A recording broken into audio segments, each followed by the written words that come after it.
Okay, good morning here in the UK and a very good evening over in New Zealand to Darrin and Alisha, who have joined us all the way from Touch New Zealand to discuss everything refereeing this morning.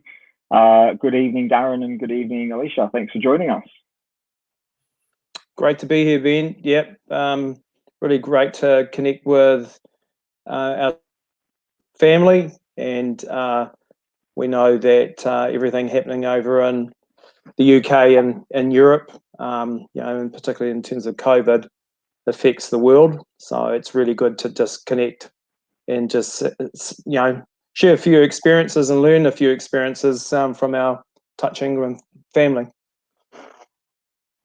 Yeah, hey, it's really good to be here. We're lucky enough to still be running, so it's be good to share some experiences with you guys. And yeah, thanks for having us. Fantastic, thanks so much. Well, look, we'll dive straight in, and I think a great place to start, and those who are on social media would have seen recently that you both received service awards for your contribution to your touch and the longevity of your involvement. And Darrin, I believe you hit 24 years, and Alisha, you were 18 years. So firstly, congratulations about that. And I suppose it's a good way to sort of kick us off in terms of just telling us a little bit about your journeys in the game and how you've got to where you are today in your current positions. Do you want to start, Alisha? Yeah. So I hail from the South Island of New Zealand, so down in Christchurch. I started refereeing in the year 2000, just at a local country module, and just started. I was playing, and then we had to supply a referee. I attended a course early on in my career, and I was kind of hooked in from there.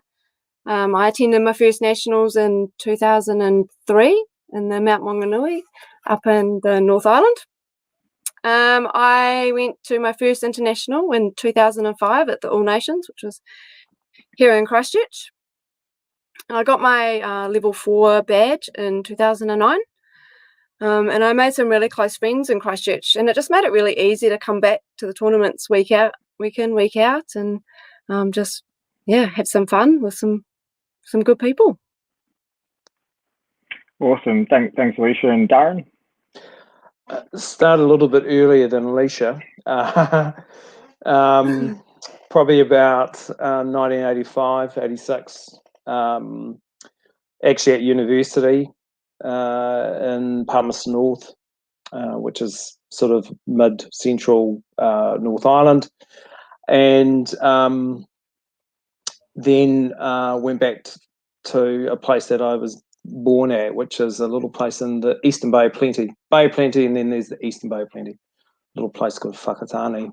And in the Bay of Plenty, Whakatane is probably the home of touch, and has had certainly one of our founding parents in touch, a guy called George Rogers, started touch, one of the key people in Touch New Zealand was from there. And I was playing, and like most people, you never have enough referees, and so the good old player referee allocation system used to kick in, and I used to referee locally, then like most people did, doing everything: coaching, playing, refereeing, and then sort of got to meet some sort of key people within Touch New Zealand at that point who were in the Touch New Zealand's referee structure was in its really early days in the late 80s,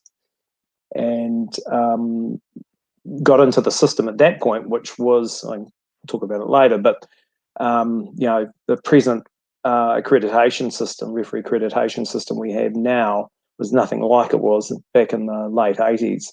So it was very basic then, and got into the system around 1991, and got in so early that I went to my first nationals in I think it was January 1991 in Wellington, where I live now, and then got selected for the 1991 World Cup as a referee. And so sort of first nationals in January 91 and World Cup in December 1991 within 12 months, and did a Trans-Tasman series at Hamilton. So it was like a real, steep introduction into refereeing. And back then, Touch New Zealand at that point was using a referee system called the buddy system. And we had trained in 1991 under that system, and then we were told, as the Australian contingent arrived in Hamilton, you're refereeing the dual system in this Trans-Tasman, and we hadn't run it. So those were probably the first earliest experiences in sort of international touch. I stayed a national referee probably for the next 4 or 5 years. Transitioned into referee coaching about 1993, 94. Stayed in referee coaching right through to now. At the same time, I actually, probably like yourself, Ben, like a lot of people, you wear multiple hats. So I actually joined the Touch New Zealand board in 1991, same time as I was refereeing internationally. And so I was on that board for about 23 years. Like many people around the world are in terms of volunteering, many roles, many hats. Chaired the Touch New Zealand board for two terms. So I sort of had that sort of going on as I was sort of pursued referee coaching. So yeah, I've been in touch refereeing for a long time. I know where all the dead bodies are buried in Touch New Zealand. Literally in the refereeing community. Yeah. Oh, that's great. Thanks, Alisha. Thanks, Darrin. Really good to hear. So I guess now just giving a bit of context to the New Zealand referee accreditation and sort of development pathway. Darrin, you're quite familiar with what happens over here in Europe, but if you could just give us a bit of context as to sort of, where you go, how you progress through those badges and the pathway through New Zealand. Well, the referee accreditation system here is very similar to Europe. Probably not least influenced by several key New Zealanders who were living in the UK, and although so we've got effectively a 4 badge system, but with an additional level at what we call the local competition level. So we've effectively got a 5-level system. Those levels, certainly at the top end with a black and a red badge, are directly equivalent to Touch Europe and Touch Football Australia, and so that they're very easy to benchmark. The other levels that we have, the other badge levels, should I say, our level 1 and level 2, sort of roughly equivalent to your probably 1, 2, 3. So they're broadly similar. The main history for our system really, kicked off in the early 1990s. We only had a 2-badge system up to 1996, 1995. Actually, that's when we bought our first level 3 or red badge referees got awarded, and then 1996 our first black badges got awarded. So that by 1996 we had a sort of a fully fledged accreditation program. At a basic level, a touch module, what we call touch module referee, but a basic referee qualification, that you would have locally. There's an online, most recent times there's been an online course, but back in the day, there used to be a course that would probably run no more than an hour. It was really to get local competition referees qualified. For those that were more serious, they would go into a Touch New Zealand level 1 course, which was a 1-day course. you do an exam in the course, and then you get an on-field assessment at a local event or at a tournament, and that would get you a green badge, Touch NZ level 1 referee qualification. Level 2, you'd go to a 2-day referee course, and that course has basically remained in vogue right through, it's got 25 years worth of history. And 2-day course, you do a reasonably comprehensive examination or an assignment after the course, and then you get a on-field assessment. And in the last 2 years, those assessments used to be able to be done locally, but we've now route our level 2 assessments through Touch NZ National Championships, mainly for consistency and quality control. Level 3, level 4, our red badge referees, black badge referees, all on field at national championships with all sorts of policy requirements around it. But it's a pretty mature system, and I think there's a lot of work that's gone into it, certainly in the 1990s, and setting it up, and it's sort of carried on since then.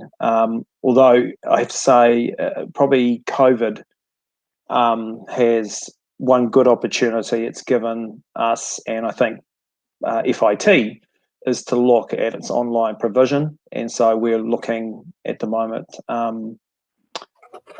we've got 2 of our Touch NZ referee coaches.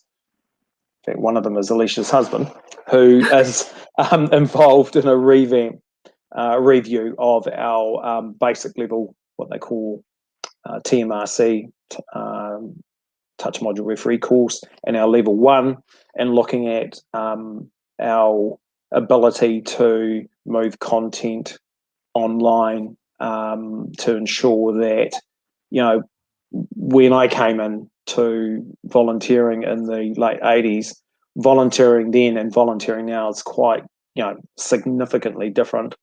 So many pressures on people to, not spend that sort of time. A 25 or 30-year person as a volunteer is probably uncommon. Certainly it is in New Zealand, probably around the world. So I think we've accepted we have to move with the times and actually look at how do we ensure that we get support local referees with referee training and development, but is actually commensurate with their availability of time, and all people don't have enough disposable time to do that stuff, and so we're having to really look hard now at a syllabus to match it against realities in 2021. Yeah, no, that's fantastic, and I'm seeing there as well lots. Clearly, as you say, a mature pathway, but I'm sure lots goes in between those badges, and often it's the intangibles. It's not the formal stuff where referees kind of find their development opportunities. And Alisha, I'm sure you've benefited that from your years in the sport as well. How have you found that sort of infrastructure around the kind of framework in supporting your progression as a referee? Yeah, really good. It's right from, I think I was just trying to remember, I think I did my level 1 back in 2001. And right from then, it probably carved my progression to being a referee, because the people that we had around us at the time, so you do your level 1, you get some coaching, and then you go to like local tournaments and they're there coaching you again. They turn up at module, then they coach you into a level 2, so you go and do the level 2 course, and then you go to a national tournament, and you're just surrounded by so many supportive people as you work your way through all levels. When we go to a national tournament, your senior referees are really looking after our less experienced referees through our leadership groups and our group leaders. It's really easy to stay involved.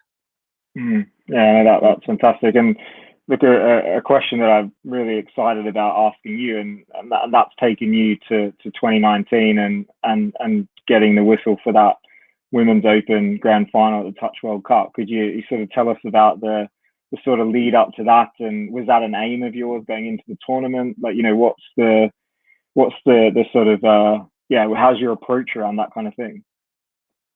Yeah, that was probably a 4-year goal.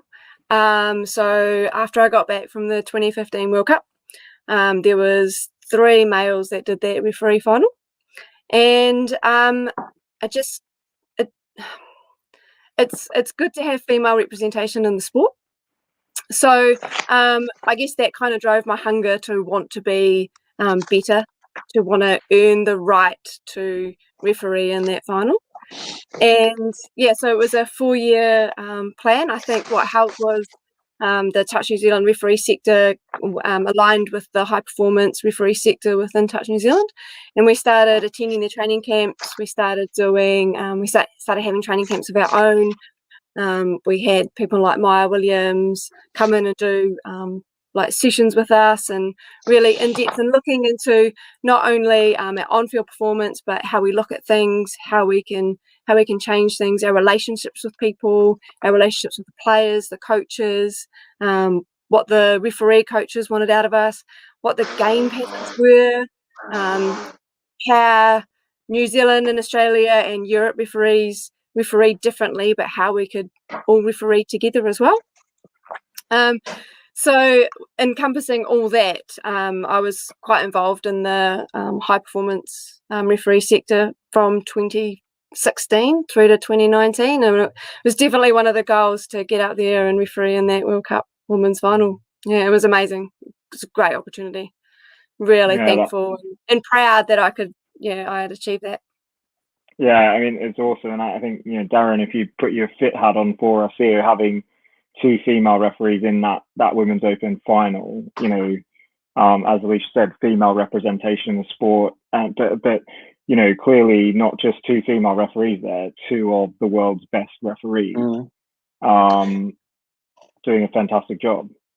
Yeah, totally. And I mean, I think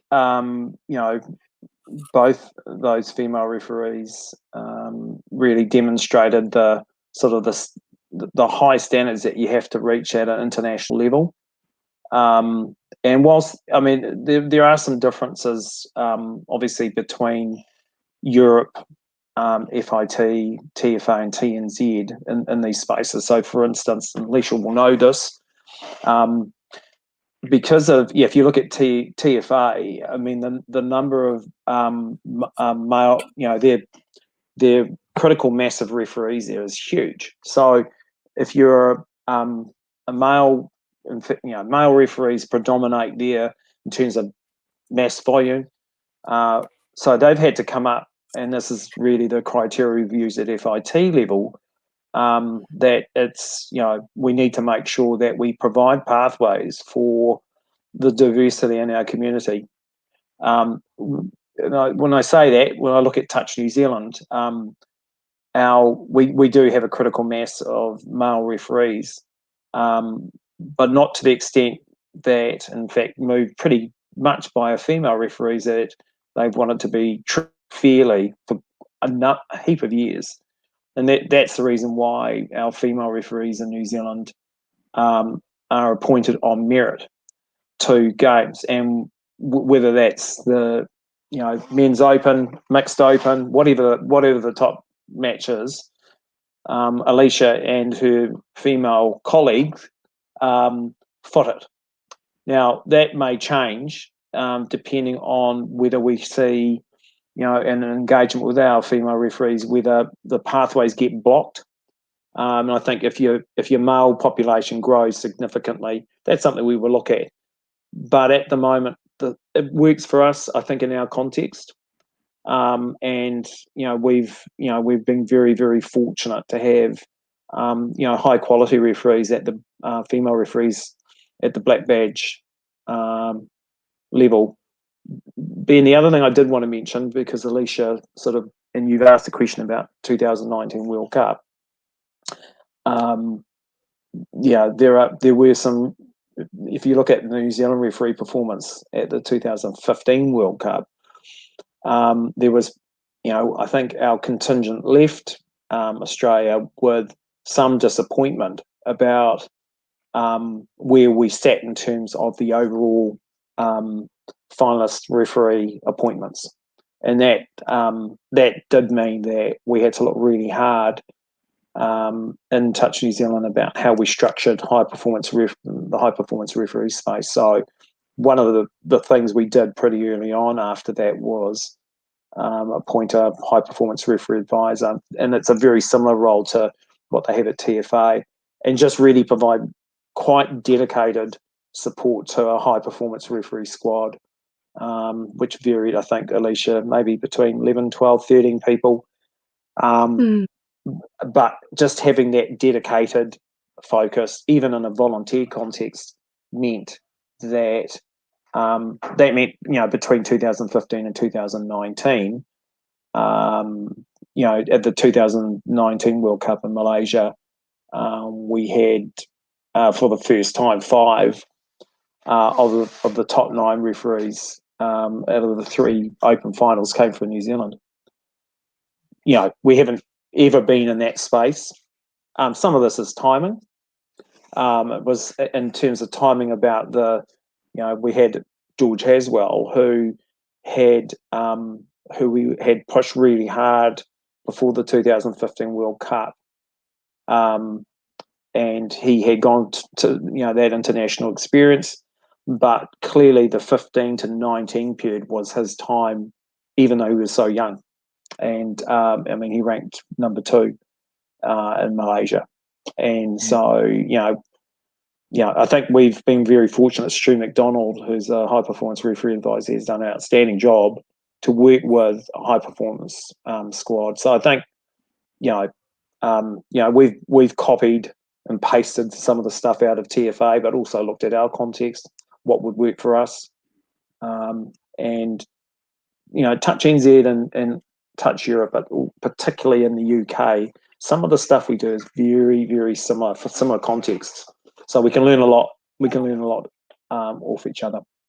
And I'll come back to that sort of link you just made there in a moment. But just one more for Alisha before we sort of move on slightly in terms of that appointment. And it's inspiring to hear that that's a 4-year goal. And I think people forget that referees out there, that's their sport, that's their participation. They have goals as well. They're not just there to blow a whistle because we need them.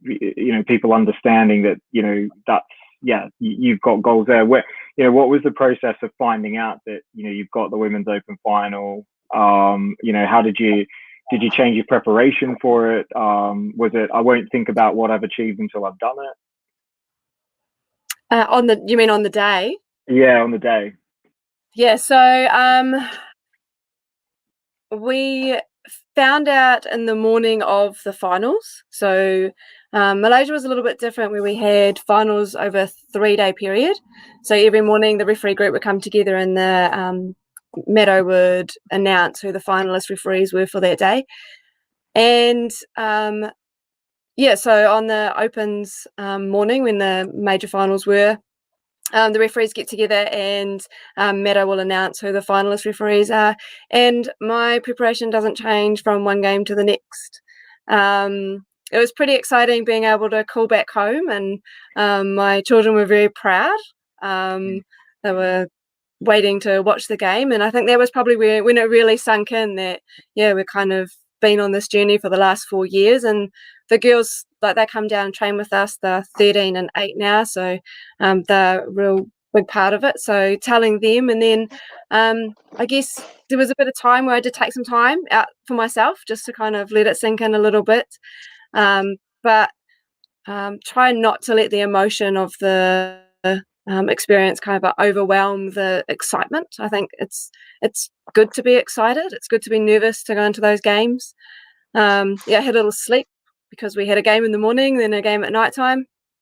The game actually got interrupted by rain. We had a big thunderstorm just before halftime, and Ray, Amanda and I remember we were standing in the tunnel at halftime. We were playing a few games, and then we heard that there was going to be another half an hour. So I think the biggest challenge for us was getting up for the second half and trying to stay motivated and with your mind on the game for the second half of that game. But yeah, preparation didn't change. Nothing changes from one game to another.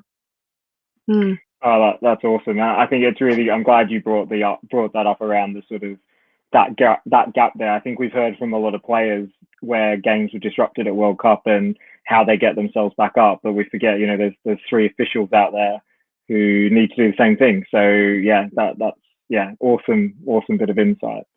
Yeah. Darrin, a question for you in terms of, you sort of mentioned around that movement of the New Zealand referees into looking at high performance, and I know that's something in England specifically that we're looking at as well, both for player development and also referee development. But you know, there's been a massive growth in professionalism, and I suppose the importance of the referee body, not just in New Zealand, but you will have seen it globally as well. You know, so it feels like actually that aspect of, or that branch, that technical branch of refereeing is being taken so seriously, and in many ways it's kind of leading the technical aspect globally. I wonder if you could just sort of give us a bit of insight into sort of how that professionalism's come about. And yeah. Oh, look, I think if you look around the world, sort of referees, umpiring, officials, officiating is a part of any sport which can attract a certain type of person, and I think that's changed. Certainly, has changed in New Zealand over the 30 years I've been involved. Attended in the early days to, you know, when I was young. That would have been the rarity. That was a rarity. Young referees coming into the sport. And it was more predominantly, you know, rugby or rugby league based referees, probably aged between 30 and 40.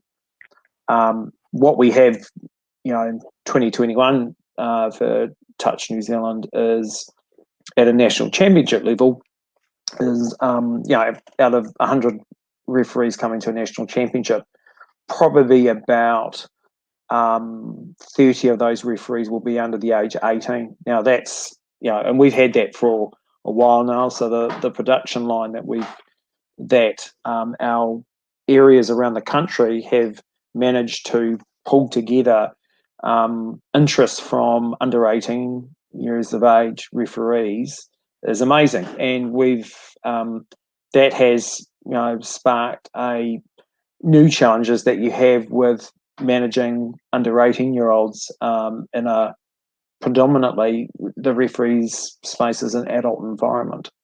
So with those, you know, the new energies that come in with youth referees, other challenges to wellbeing and managing wellbeing for either younger referees or older referees. But we're very fortunate in New Zealand where, you know, and this is totally the work of people that work in, you know, what we call at our provincial level here. Some have been extremely successful in working with schools to get under 18 years of age, you know, young people who actually want to ref. And we've been very fortunate in this space, and I think we've really taken quite a common sense approach, I think, to youth referees, and that is, you know, the turnover of youth referees can be quite high, and for many different reasons. We've attempted to do at Touch NZ level is ensure that referees that come into our system enjoy the time that they're there and know that they can always come back later in life. And we do get referees coming back, you know, that have been 18, 19-year-olds, then gone and pursued other sport and recreation, other activities, and then decide when they're in their mid to late 20s, then come back to touch refereeing, because touch refereeing, as Alisha said, is, and I'm sure, and I know because I've been in Europe, I've been in the UK, and very similar, very family orientated, very connected communities, look after each other, and so people always remember I had a great time when I was there. For instance, for me, European Touch Championships, some of the best times that I've had in touch, because I was treated wonderfully well and treated as a family member, and that was across probably at least four or five European Touch Championships, and it's very similar here, treated as family, and I think we're just more. I think Europe, and particularly the UK and New Zealand, are just practical about just look after your people while they're there. They may move on, but they'll come back. Yeah, I mean that's fantastic to hear, and without embarrassing you too much, Darrin, I think the role of fitting certainly over here, and the role in particular and of yourself and Ian Matthews, how seriously you guys take it when you're over here, and the respect you give to the community over in Europe, I think is a big part of that as well. So I'm sure everyone out there will be thinking the same thing and thanking you as well. Alisha, one for you in terms of that sort of professionalism. How have you seen that sort of develop and progress in your time in New Zealand and in all the global tournaments that you've officiated at? Yeah, I think I'm quite lucky because I probably have come into it internationally in the later stages of it being quite professional, rather than in the early stages when Darrin probably has seen a bigger progression. Yeah, so I kind of don't really know what to say in terms of what I see or the differences. Yeah. I think it's just interesting picking up again on that point around that 4-year goal of yours. And I think maybe even sort of how serious referees are taking it, and setting those goals. Maybe 10 years ago that wasn't quite a common thing across the referee body. Have you seen that sort of that personal pride, that goal setting increase amongst your colleagues? Yeah, definitely. I think, and that comes from the top. So that comes from the likes of Darrin and his panel, Stu McDonald, particularly after that 2015 World Cup. There was a huge shift in what our focus was, and how much effort and time and energy we were prepared to put in. And yeah, just that goal setting and that drive to want to be better. Probably from that 2015 to the 2019 period, definitely a big mind shift in terms of what we wanted to achieve as a collective, but also as individuals. Oh, awesome! No, it's really, really good to hear. Sorry, I was just going to say, the shift in professionalism, certainly in the 30 years I've been involved in this space, has been gigantic, and I think it has shifted with not only what's been happening, in societies around the world, but also with as referees, those who've joined referee communities have then brought in new energies and particularly more other professional skills to that space, and it's meant that and particularly international events help, where New Zealand, Australian, European referees, and other referees from around the world get together, and all of a sudden that helps lift to go, oh God, that's what those European referees are doing. I need to match up, and so that that's the one great thing about refereeing is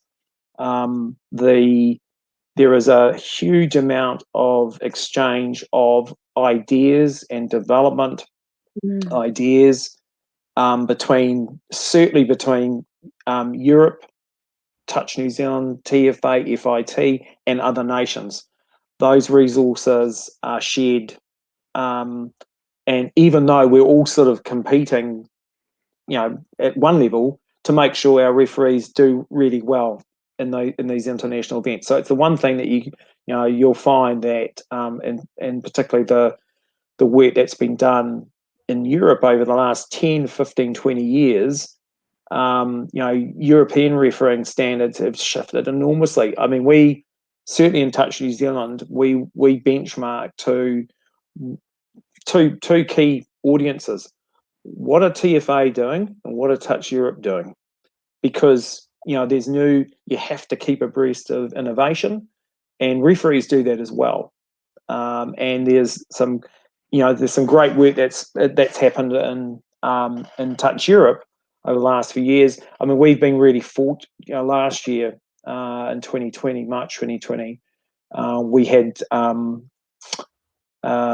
2 European referee coaches attend our main national championships, as well as one of the European referees, and they thoroughly enjoyed the experience, as we have when we've come to Europe. And I think it's that cross-fertilization of ideas and development shared freely. It's like, was it like free source software? It's available, it's there, and it helps build the foundations across the world for good refereeing standards. So that's one of the really greatest strengths that touch refereeing has around the world is it's the communities, the refereeing communities share. And I have to say it has been led always out of TFA and FIT with my good friend Ian Matthew. He leads that way and has always done that. And I think you set the tone right from the top. That ensures that everyone else sort of role models up to that, into that space. So the sharing in the space is really significant. Yeah, no, that's just fantastic to hear, and quite inspiring. So thank you for that. You touched on this earlier, Darrin, in terms of junior development. But could you give us a little bit of insight into sort of how you guys go about junior development and recruitment of referees in New Zealand, and potentially some of those challenges and barriers for recruiting junior referees as well? Yeah. Look, I think in the New Zealand context, it varies from what I call provincial areas to provincial areas. But I think typically what you'll find is where you find a volunteer or groups of volunteers that really have got a big focus in youth referees. And, we've got some pockets around the country now that have got that. And there's one particular pocket. We had a junior national championship, about 2 weeks ago, Alisha. And a pocket of referees out of Auckland, out of a community where Touch is the sort of the hub. And they've got about 40, 45 under 18 year of age referees. Now a heap of them are now being pushed into the national system. So you've got pockets like this around the country, and it doesn't take many of those pockets to make a really big difference in a small country like New Zealand. So I think each provincial area will be a little bit different. There'll be some provincial areas in New Zealand that won't have a high focus on youth referees, but there are some that just got an overabundance. And I think the pattern is keen, energetic volunteers that have got energy in that space to work with youth, young people that are sort of expressing a bit of an interest in the space, but need a motivator to sort of pull them and say, hey, come along, come to this local competition, come to this youth competition here, give it a go, come do a couple of games. So I don't, Alisha, with in Touch Canterbury, have you got any examples there where you've got sort of a hub of youth referees sort of that have developed, or is it a little bit different there in Canterbury? We have several modules that have developed referees. Prebleton is probably our major one out in South Canterbury. They probably have 50 to 60 youth referees running out there on a Thursday night, running all their youth games. And then just at my daughter's school 2 years ago, they took over a module. So Adrian and I went in and did some work, and we had 30 year 7 and 8 students come along and referee for their module. So there were no referees that came from outside, so no adults or parents jumped in. We just developed the referees. So yeah, we kind of got little wee pockets like that. Definitely probably not as big as counties in terms of traveling around the country. I think that's more because we have to travel a lot to national tournaments, whereas because a lot of the tournaments are centralised in the North Island at the moment, they're probably open to a little bit more opportunity. It's a little bit more cost effective for them up there. It's a little bit more of a carrot, I guess, where the cost for us down here is probably a big factor as to why our youth numbers at nationals have dropped off a little bit. I mean, I think being the other little incentive that sort of plays in a New Zealand context is secondary schools touch here is huge, very big, and it's been built up. I think the first secondary schools competition actually was in 1991 when I started. I mean, that's, it goes back that far, and so you've had this history, and it's got. I wouldn't, touch. Obviously, New Zealand's got a very strong rugby union history, and I would certainly not compare it with, rugby union, our sort of the equivalent of the first 15 in schools. No. But it's got its niche here, and it's growing. And I mean, we've had to really, in some ways, sort of manage the number of teams coming to. We've got 2 youth-related national championships, which is an actual secondary school-based one, which has to limit the number of teams that come, because if we just made an open entry, we just wouldn't have enough refs to officiate. And then we've just completed one 2 weeks ago, which is under 19, under 17, I think, Alisha? 16s and 18s. 16s and 18s. And that's huge as well. So that means that we've also got those referees that are, and we have a number of referees that are playing. And that's one of the challenges that we have with youth who want to do a bit of both and are skilled enough to do a bit of both. And we have to find ways of keeping them in the system, but also ensuring that at a point in time in that pathway, in that accreditation system, we have to say, okay, to become a red badge referee, which effectively is an international referee, then probably isn't that flash to be playing and refereeing at that point.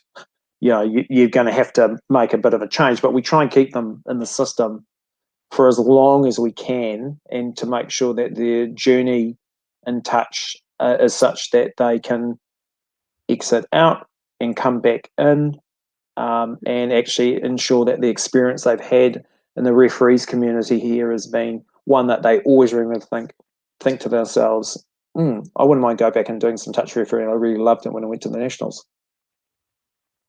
Absolutely. No, I think we're stumbling across the sort of junior aspect of refereeing over here in Europe and in England, and it can be one step forward, 2 steps backwards. But it's nice to hear that. It's reassuring to hear that the challenges and those barriers are the same everywhere.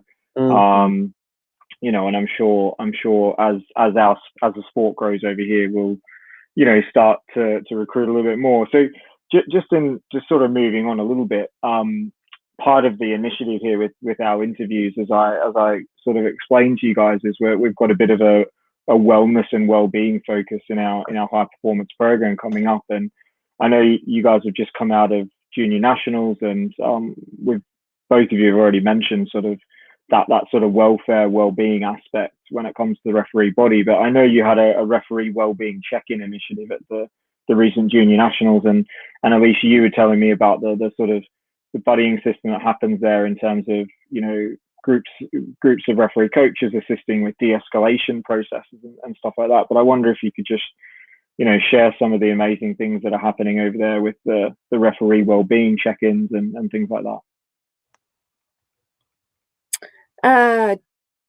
So we do a referee wellbeing check-in, so we do it pre-tournament, during the tournament and post-tournament, and that's just getting some data around things like sleep patterns, how you're feeling, things around are you eating properly, if you're sleeping properly, how much water you're having to drink, and around that real mental as well as physical wellbeing check-ins.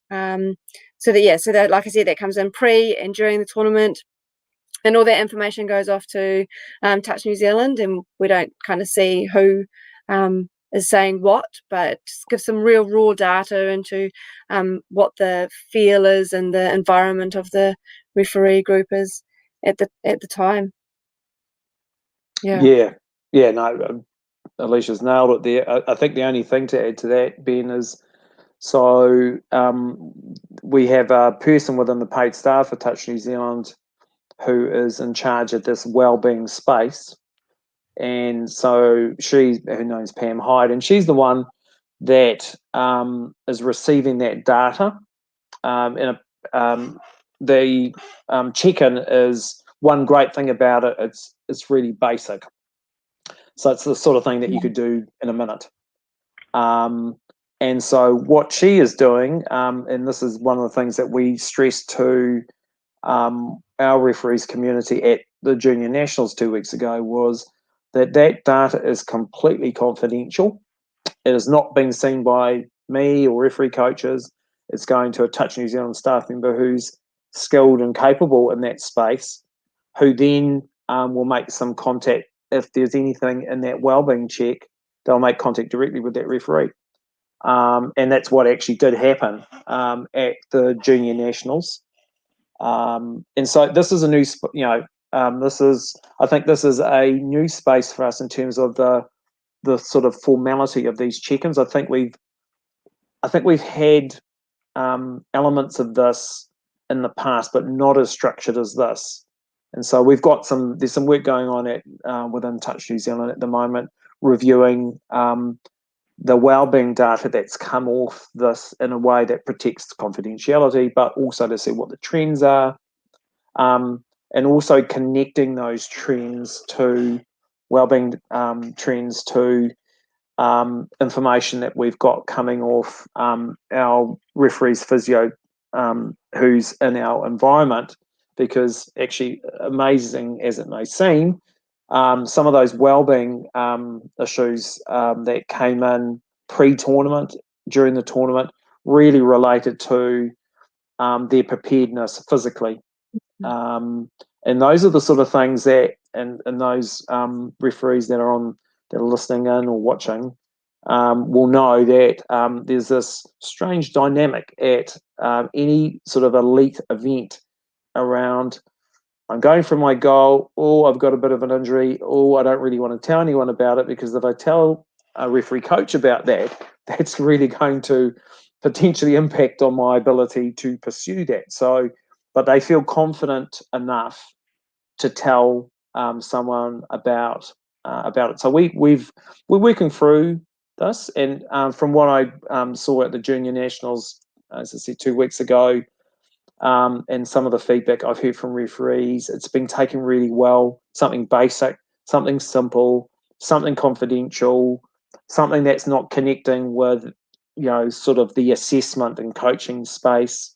And I think the great thing about it has been the Touch NZ staff member making personal contact with that referee to say, hey, I've got that feedback from you. How are you? What can we do? Is there anything we can do if there are wellbeing issues? So it's a really good initiative, and I think it absolutely will be something that we continue. And it's been a bit of a focus here, Ben, in terms of Sport New Zealand, who's sort of the major funder in New Zealand from the government, is a very, very big on wellbeing. And so this space is something which I think all sport and recreation in New Zealand is really having to take way more seriously, and it's spaces that we haven't done well in the past. Mm. Yeah, no, I mean that's fantastic to hear, and I think just so impressive that that's branched off into the referee body. I think it's becoming increasingly obvious to look at sort of athlete well-being, those kinds of aspects, but to not look at the officials. Now that you guys are doing it, almost seems an oversight historically, doesn't it? So yeah, Yeah. just so impressive.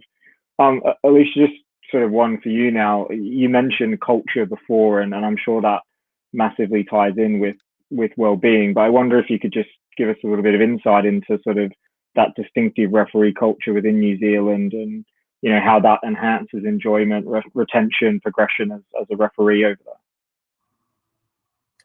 Yeah, I think we're quite unique in New Zealand. We're really fortunate to be able to rally around all of our less experienced referees, because we're, I guess, we've got smaller contingent. So we've got right from level 4 referees right to our new referees coming in, and yeah, just rally around each other and pull everyone together, and it's just a real big family environment. The culture, the singing, the welcoming, even on our first night where we go into camp, we introduce ourselves, we say where we're from, and Darrin will give us something like what's our goal for the tournament, or what's something nobody knows about you, and you kind of learn snippets of everybody, and that sparks conversation. We've integrated our youth. Our youth used to be separated out at our referee tournaments, and we've integrated them back into the full referee group system. So that kind of just brings everyone together, and it just makes everyone kind of look after each other a little bit more. And yeah. Well, that's no, it's brilliant. Darrin, I don't know whether you have anything to add there. Yeah, I think Alisha's covered it really well. I think there are some things across the world that are pretty common to referee communities, and I think I haven't come across a referee community across the world where that kindness and love for what people want to achieve, even though you might be technically Alisha may well be competing against Amanda Sheehy, but you can actually still be kind and inclusive in that environment, even at a World Cup level, even at a Trans-Tasman level, even at a European Touch Championship finalist level. All these, the elite of the elite. It's amazing how referee communities at one level can, there's no badge levels. It's about caring for each other as a community. And then in a separate sort of, that's one stream. In another stream, they're competing. They're competing to get the best final, or to get the upgrade to a badge level, and all the highs and the lows that come with trying to achieve.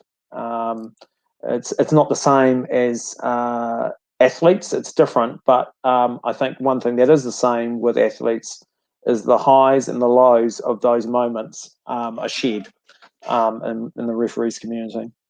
Look, you've just mentioned the athletes there, and I wonder whether you guys and maybe in particular Alisha just give us a bit of insight into sort of that relationship with the athletes, going onto the field, communication, sense of humor. How do you go about developing and establishing, and I'm sure you're coming up against athletes that you referee quite regularly in international context as well. So, what's that like, and how do you focus on that? Yeah, I think if the referees get on well, and they, we don't tend to take the, how can I put this? You want to go out there relaxed, so that if you are relaxed and you are approachable, you are more likely to have a better relationship with a player, a manager, a coach. You're more likely to work better as a team. if your team works on song, if you're having a bit of a joke round before the game, and I don't know, we've got 2-minute music here, so once the 2-minute music starts, we're kind of like game face on. But definitely the relationships with the players, and even at the toss, just asking them how their days are going. When you're standing out there waiting for the first whistle to go, just checking in with the players, and have they won a game, have they lost a game. And it's amazing how many players will just say to you towards the end of the day, "Oh, how many games have you had today?" I say to them, "How many have you had?" "Oh, we've had 3." "Well, I've had 4." Or this is my 4th game, and I went, it's just that kind of good relationship. So if you can spark that before the whistle goes, then you've automatically got their respect, and that respect goes a long way in terms of being able to talk to them on the field, and getting them to comply to what you want them to do. Yeah, I mean that's brilliant, so important. And Darrin, I wonder if you could sort of just give us some insight into sort of from a coach's perspective, as a referee coach. How are you? Surely this has got to be one of the hardest things to develop in referees. How are you going about trying to empower and give confidence to the referees you're working with to get them to build those skills? Look, I think player management skills are one of those things that you can try and build capability, but actually in the end it does end up being, this is where I think the mixture of experience and maturity does help. I mean, and I don't want to be disrespectful to our under 18 year of age referees, but it's exceptional, quite rare for us to have like for instance a George Haswell, who probably at the age of 16, 17 had the range of people management skills to be respectful, but also to be quite directional when needed, and to be able to read players. That's quite rare, and mostly that's built as all of a sudden another year or two of experience, and those people management skills become a lot better. So I think referee coaching can only do so much in that space. But what we do in referee coaching, I think this is internationally, is we emphasise a lot in that space in terms of play management, and that is really probably the difference between a black badge referee and what we would call sort of a truly elite referee is going to be player management, and those that are getting World Cup finals at the top 9, top 3 Open finals. That's taken as read. You will have, it's not like optional. You will have player management skills of the highest order. You won't get those appointments without having that. What we have to do is embed that at all levels, all qualification levels, of whether you're in Europe, the UK, New Zealand, Australia, FIT. We need to embed that in all the levels. But it's to me, Ben, it's a bit of a hard quality to actually say, here's the course, do that, and you're going to be a good player manager of players in a game context. I think you can go in with some learnt skills, and you can coach and mentor referees in those spaces. But I think maybe Alicia's got a comment in this space, but I'm yet to see. I think there is a bit of a connection between maturity and play management. Yeah, I mean, yeah, really, really interesting, and like you say, so difficult in many ways, but yet hugely beneficial, and can make the difference, like you say, between that black badge and that genuinely elite referee. Alisha, I wonder if you could just sort of give us some insight into some of your de-escalation strategies as well. Managing players when you see things potentially getting out of control, and I'm making an assumption here. You're probably looking at those things and saying, you're picking them up two steps before they're happening, and dealing with those things before they get to a particular situation. But I know it's something that lots of referees over here focus on a lot, because it's a really difficult skill to acquire. Yeah, it's definitely picking it up before it happens. It's reading the body language of the player. It's reading what's happening in around, not just that player, but what's happening around the plays in between. And it's definitely building those relationships before it escalates into something more. And it could just be, instead of standing a little bit wider of the roll ball, getting yourself into around the ruck area and just having a little quiet word and kind of, I guess sometimes the panel have described it to me as getting out my mum voice. And actually, one, it could be growling at them, or two, getting alongside them and just being nice to them and just talking to them. A lot of preemptive talk, so not waiting for it to happen, just talking to them, just making sure that that you're on their side almost to try and stop that escalation from happening.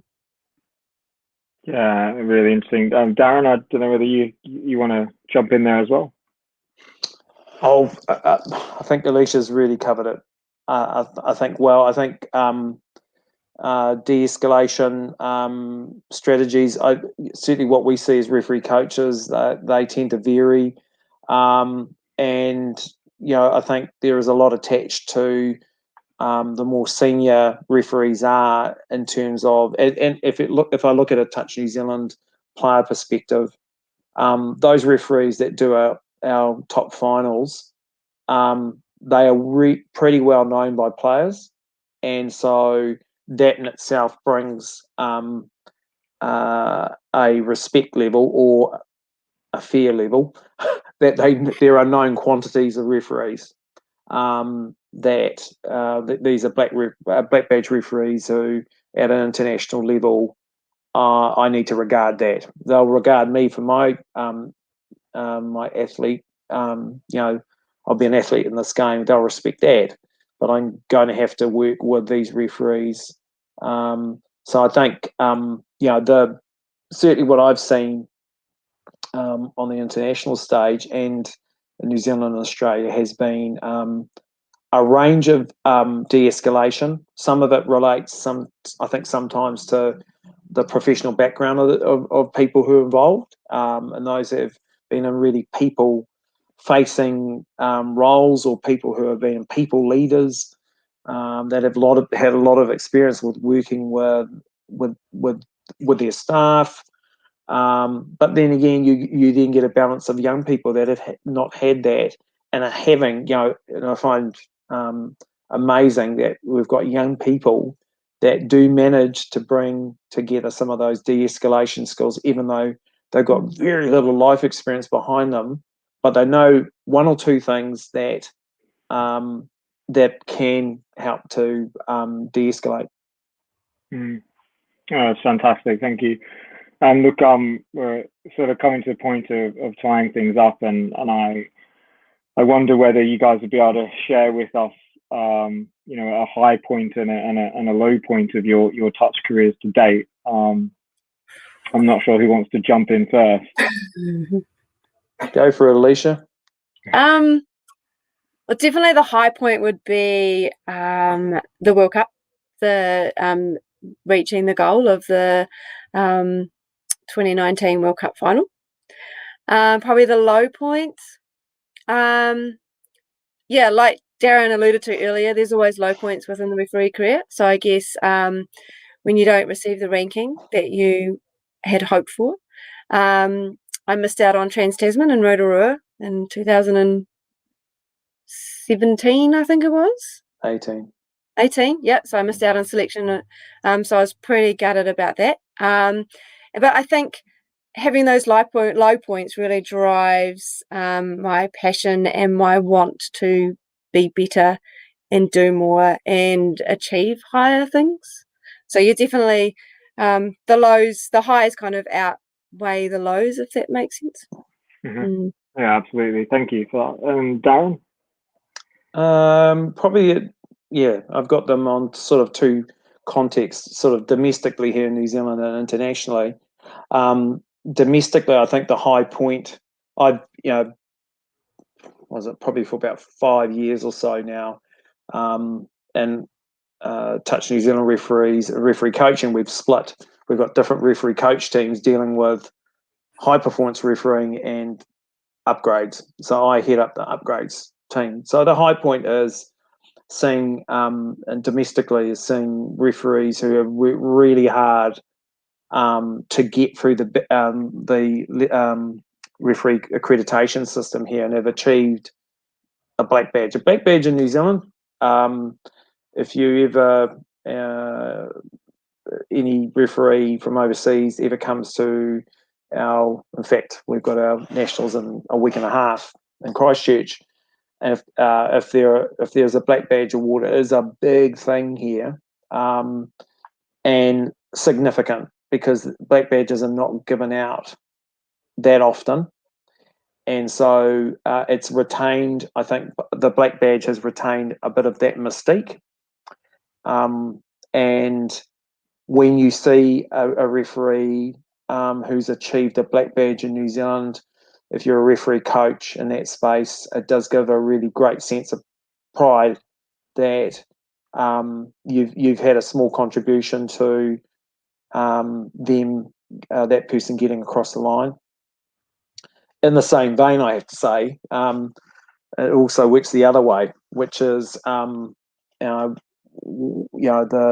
referees that have worked really hard that don't achieve a badge upgrade, and there have been some low points over a number of years, probably 20 years, 25 years of low points in that space, because those decisions are never easy, and they bear no relation to the effort that has gone in by a candidate.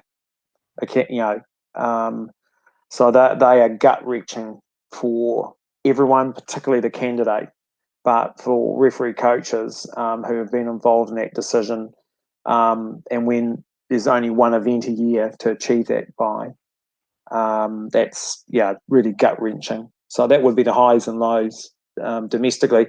Internationally, I think the highs for me have been the referee communities that I've travelled to all around the world, and on one side, Europe's been the most wonderful part of the world, mainly because of the diversity of the communities that I've been to since Bristol in 2010. It's been wonderful. And the community there is so strong and so passionate. So that's been definitely the high point. And internationally, I don't think there's any low points at all. I think just learning from from referee coaches and referees in Europe, the UK, Australia, New Zealand, and other international communities, South Africa, that have been to those communities, just outstanding places to visit and outstanding people. So there's no low points internationally. It's been a privilege. Oh, that's fantastic. Look, that kind of brings us to the end of my questions, and we've got one question here that's come up already, and I'll bring it up onto the screen for you guys and just read it out to you. So from Rob and Bud here, what do you think are the most important things that experienced refs can do to help with retention and development of newer referees? I should have expected a question from Robin Bud.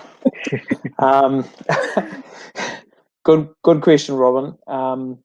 Look, I think experienced referees play a really critical role, because if I remember, and I think Alisha would be the same, anyone who's got into refereeing, there's always been a person that has helped and facilitated and been sort of the mentor, and sometimes that also attaches to they've been more experienced and actually are achieving, and they've been prepared to give.